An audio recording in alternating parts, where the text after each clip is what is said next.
So being a Welsh Rugby supporter has been a somewhat difficult hobby to have over the last couple of years. Wales, of course, have struggled on the international scene, but to me, it's just a trickle-down effect of the struggles that we faced at regional level. The main reason for the struggles is, of course, the budget restraints that have come down from the WRU's mismanagement of the finances over the past 10 years plus. This has led to smaller squad sizes, and while there has been some foreign talent brought into the regions, with varying success is fair to say, for a few years now there's been no real marquee superstar signings. But it wasn't always as bleak as this. During my late teens I remember giant household names gracing the turf of our favourite regions. Being a Cardiff supporter, of course, the one that sticks out to me is Jonah Lumu, but we also had names like Ben Blair and Xavier Rush causing havoc for opposition defences. Over at the Ospreys, their fans will obviously fondly remember the era of the Galacticos, where Tommy Bowe, Jerry Collins and Justin Marshall would put on weekly clinics and absolutely whip up the league. I'm pretty sure their dominance isn't as fondly remembered by fans of other regions, but you get my point. The Dragons actually had a period where they were attracting top-tier South African players. It's crazy now to think that players like Percy Montgomery, Gary Teichmann and Bobby Skinsand, who had only just been the South African captain, were part of the early years at the region. And then finally, of course, the Scarlets, who had great players like Simon Easterby and John Barkley, but also had a history of bringing in some top quality All Blacks too, signing Keys Mews and Regan King, the latter becoming a cult hero on the terraces of Stradey Park and is still fondly spoken about by anyone who got to play in the same team as him or simply witness his mercurial talents from the stands. The subject matter of this video, though, actually occurred quite a few years before these players had graced our green grass of home. And frankly, I think most supporters of my age might have never actually heard of him, and to tell you the truth, I only found out about this guy when I was researching a completely different video that I made last year.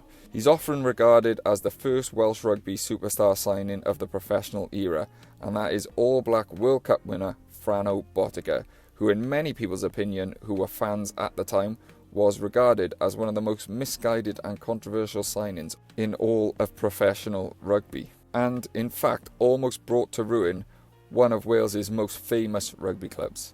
But who was Frano Botica? Actually, supporters who are the same age as me might actually be more familiar with his sons Jacob and Ben. Ben, who had a decent stint at the Harlequins, and Jacob, who actually was part of RGC and then played a game for the Scarlets before moving to the Dragons for a couple of years, but unfortunately it didn't really work out for him in Welsh Rugby. But his father, on the other hand, had an extremely decorated career. Starting his career playing rugby union, Botica was part of the 1987 World Cup winning squad and made 7 appearances for the Kiwis from 1986 to 1989. Unfortunately for him, he spent most of his time competing for the jersey with Grant Fox. Both of these men had 2 different styles of play, with Botica being more of an attacking running number 10 and Fox being the more pragmatic operator in that position. Fox would eventually come out on top of this head-to-head, meaning Botica only ended up with 7 caps for New Zealand, when his ability probably meant he deserved a few more. Not to be perturbed by this, Frano sought out playing opportunities in other places, making appearances for New Zealand Maori and represented the Sevens team in multiple tournaments between 1985 and 1988. Making a move familiar to the time, Botica decided to cross codes and move to England to sign for Wigan in the English Super League. Botica would stay at Wigan for 5 years, and during this time the club would be extremely successful, winning multiple trophies, and is still known as one of the best British Rugby League teams of all time to this day. Frano was a massive part of this success, playing on the wing at full and fullback, but mostly at 5/8, and becoming a prolific goal kicker, and he was actually the fastest player to score 1,000 points in British Rugby League history. He would represent the Maoris again in Rugby League, and ironically had 7 caps for New Zealand, the same he had in Union, before he decided to make the switch back to Union in 1996 to play for Arel in the English Courage League. Like many teams during this period, Arel struggled with financial demands of the game turning professional and would have to jettison most of their high-paid assets. And this is where Welsh Rugby, and particularly Llanelli, come into the story. As most of us know, the early days of professionalism was like the Wild Wild West, with clubs trying to snap up the best players they could and players trying to get their slice of the pie and driving their wages up. Many businessmen, some rich and some not as rich, saw the game going open as an opportunity to be involved in a club in the hopes that turning professional would have the same effect that it had on football, and that there was potentially millions of pounds to be made in the not too distant future as the game's popularity skyrocketed. Some teams had a bigger crack than others, teams like Richmond, who brought in a huge amount of talented superstars only to go bust a few years later, and the Welsh clubs were no different. Each of them had plans to be the next big powerhouse in British rugby, and looking back now, I think it's fair to say you can generally call these delusions of grandeur, as hardly anyone actually had enough money to conduct the plans they had in mind. Llanelli, though, were possibly an exception to the rule, as they had someone back in the club who was willing to put a significant amount of money in an attempt to skyrocket them into the stratosphere in European rugby. This man was called Mel Davis, and by all accounts he was friends with Phil Bennett, who I assume brought him into the club hoping that his cash would have a positive effect on the West Walians. Now, I have to be honest, I'm not sure where Davis's money came from, and I can't really find anything about him online. I actually don't even know what he looks like. But by all accounts, he had vouched that he would inject roughly £3 million into the club over a 5-year period. Now, this was the mid-90s too, so you can see how much of a significant investment that would have been for a club and the area.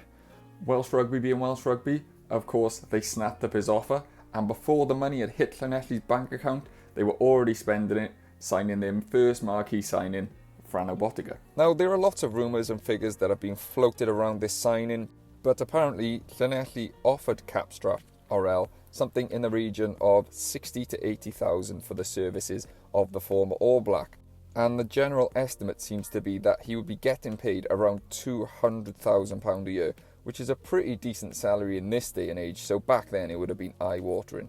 Now, this is where it gets a bit murky, because the man with the money, Mel Davis, was the one who was reportedly paying Botica's wages, and according to Frano, in the interviews he's done since, he would be getting a steady wage, but the majority of the money would be paid at the end of each year of the contract. Mel Davis had also promised to sign other household names to complement the Kiwi, with the plan of really filling up the stands at Stradey Park.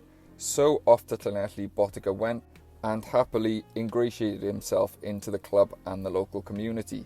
He had some good performances and helped bring in a real edge of professionalism that was potentially lacking at the time, and quickly became a mentor to a young Stephen Jones who was very, very green and still learning the game at the time. The issue started to creep in at the end of Botica's first year at the club. First of all, the club had been paying his wages without any help from Mel Davis, and once it came to the end of the year when Frano was due his big lump sum, Mr. Davis and his cash was nowhere to be found, which put both player and club in a really difficult position. In fairness to Botica, he understood the situation and agreed with the club to kick the can down the road and wait till the end of next year to receive the money that he was owed. Of course, you can guess what happened next. The money never materialised for Mel Davis, putting Llanelli in a really perilous position as they tried to find a way to pay the wages of their biggest superstar. By the end of 1997, the situation became untenable as the proverbial hit the fan, and with huge debts, the club had two choices: going under or selling Stradey Park. The WRU came to save the West Wales club and bought the ground off them and then leased it back to them to help them with their burden of debt. It was actually reported that the debt got up to around £1 million, which again in 1997 was a hell of a black hole for the club to get itself in. Lucky for Llanelli, another businessman, Hugh Evans, was appointed as director and stepped in to help the club get back on its feet. Unfortunately for Frano, Mr. Evans was not willing to honour the monstrous amount of money that Botica was offered by Mel Davis, which is kind of fair enough, and after 18 months the player and club decided to part ways. I have to say, reading all the information and statements about this incident, you can only really commend what type of person Frano Botica is. He never held the club to ransom, and he only ever blamed Mel Davis for this incident. Now, of course, he was getting paid, but a significant amount less than he'd agreed to at the beginning of his contract, and rather than take down Llanelli, he decided to part ways with the club on good terms and with fond memories. Under the new stewardship of Hugh Evans, Llanelli returned to be one of the top teams in the league and then in Europe, and consistently competed with good league runs and cup runs. And to be honest, I think part of the success that followed in the few years after can be linked to the influence that Botica had in the short time he was at the club. He introduced a whole different standard of professionalism and helped develop some of the younger players that would become stalwarts of Llanelli and even into the Scarlets era. Whenever you look this situation up online, it's often portrayed as one of the most controversial signings in Welsh rugby history, and is often a case study of the naivety of clubs in the early days of professionalism. But I think it's fair to say the situation was quite a unique one. A world-class talent became available. Llanelli were a very ambitious team and wanted to push forward and be one of the top teams around.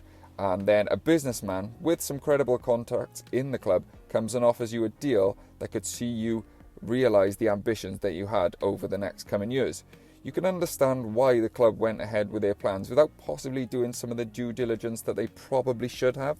For Botica, following the situation at Llanelli, he went to play in France for a little bit and even played 2 games for Croatia, where he had some heritage in a World Cup qualification game. And then he returned to his former club, North Harbour in New Zealand, and even played a game for Waikato Chiefs in Super Rugby before retiring in 2001. What a career and what a crazy story. Thanks for watching.